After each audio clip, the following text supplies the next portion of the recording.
Hey guys, Brian Hilliard here, author of the best-selling book, Networking Like a Pro and Winning in Direct Sales. Now today I want to talk about something that really doesn't get talked about a lot, but is something that I have seen affect a lot of people, a lot of direct sales professionals, a lot of network marketers, a lot of people in the business world. And if you've heard me speak on this before or heard me speak in the past, or maybe listen to our podcast on everyday success habits, you'll hear me have talked about this. And quite simply, it is the inner critic. Okay, now the inner critic, it talks about a lot in Jim Murphy's book, Inner Excellence, actually. Okay, and he talks about the inner critic, the monkey mind, and the trickster. All right, we're going to focus on the inner critic here today real quick, because obviously that's the focus of our discussion.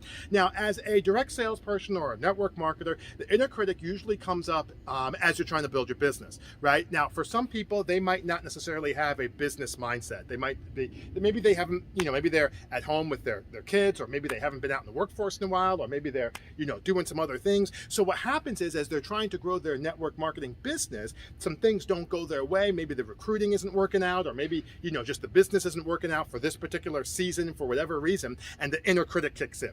And here's the thing about the inner critic, just so we're clear: the inner critic takes what it is that you just did. So if something doesn't go right, it doesn't just say, "Oh well, this didn't go right. The ball, sometimes the ball doesn't bounce your way." No, the inner critic takes what happens, the negative outcome, and then it attributes it personally to you. Okay, so it doesn't just say, "Oh, you didn't get this recruit." It says, "You didn't get this recruit because you're not good enough." "Oh, you didn't not just get this customer. You didn't get this customer because you're not good enough." The inner critic always wants to have a conversation about taking the negative and redirecting it and personalizing it back to you. All right. So one of the things that I tell people is, how is it that you can get past the inner critic? How can you silence the inner critic and make sure that it's, not getting in your way of being successful and growing your business as a network marketer or direct sales professional? And the answer is very simple. It's understanding that who you are is not what you do. All right. Let me say that again. The inner critic wants to have a conversation that who you are is directly linked to what it is that you do, right? I tried to get this team member, it didn't work out, you're bad. I tried to get this new customer, it didn't work out, you're bad. No, no, no, no, no, no, no.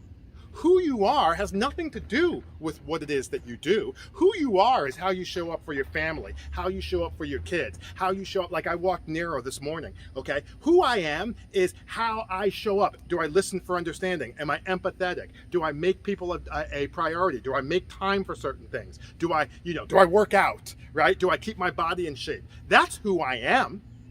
What I do in the business world, that's just what it is. I tell people, imagine if you had like LeBron James or Kobe Bryant, or even, this is my Gary Payton jersey, right? Imagine if you had somebody like this who's a basketball. Gary Payton was in the 90s. He was like I want to say he was an MVP, definitely an all defensive player of the year, which is, they don't give that away at the National Basketball Association. Okay. So imagine though, if Gary Payton has a bad night and he's like, "Oh, you know what? I'm a horrible basketball player. I missed a shot, or I didn't get the game-winning shot, or we lost this game and it was my fault, and I'm horrible, right? I'm a horrible player, I'm a horrible leader, I shouldn't be playing this game. I know that I'm 6'5" and I've made 60% of my shots from the field, but you know what? I miss all these other ones, so I shouldn't be playing anymore." That doesn't even make any sense, right? But the inner critic, that's exactly what the inner critic wants you to be able to think, that your results are directly tied to who you are as a person. So what you have to do in order to silence that inner critic is, first of all, you got to divorce the fact that who you are is what you do. That one has nothing to do with the other. And then the second thing you want to do is, you want to be thinking in terms of like a little meditation, if you want. Part of your morning routine would be recommended, and maybe consider starting a little gratitude journal, okay? And focus on the things that you're thankful for. Who I am, I'm thankful for having a family. I'm thankful for having a nice house and a nice yard that I can come out. I'm thankful for having a nice day. I'm thankful for being healthy. I'm thankful for being able to go work out. I'm thankful for being able to have a nice lunch coming up.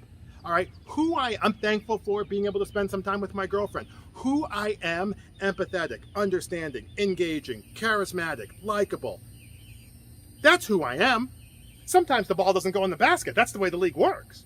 But by focusing on the who I actually am, those parts over there, and not getting so caught up on the what I do and connecting those together, that's how you silence the inner critic, because you are worthy, you are enough, you are good enough. All right. And when you consistently think like that, that's when this other mind, this other voice in your mind will quickly and slow, well, maybe not quickly, but slowly start to just, they'll still talk. It just won't be as, disruptive for you. All right. So anyway, hopefully that makes sense. Hopefully that's something that you can see yourself doing. By all means, swing on by our private Facebook group. It's a free group of like-minded entrepreneurs, and you can find us at thefasttracksuccessclub.com. That's TheFastTrack successclub.com. It's got some really, really good stuff for all kinds of folks in there, and we would love to be able to see you in there. But in the meantime, my name is Brian Hilliard, saying so long, take care, and thanks so much for your time.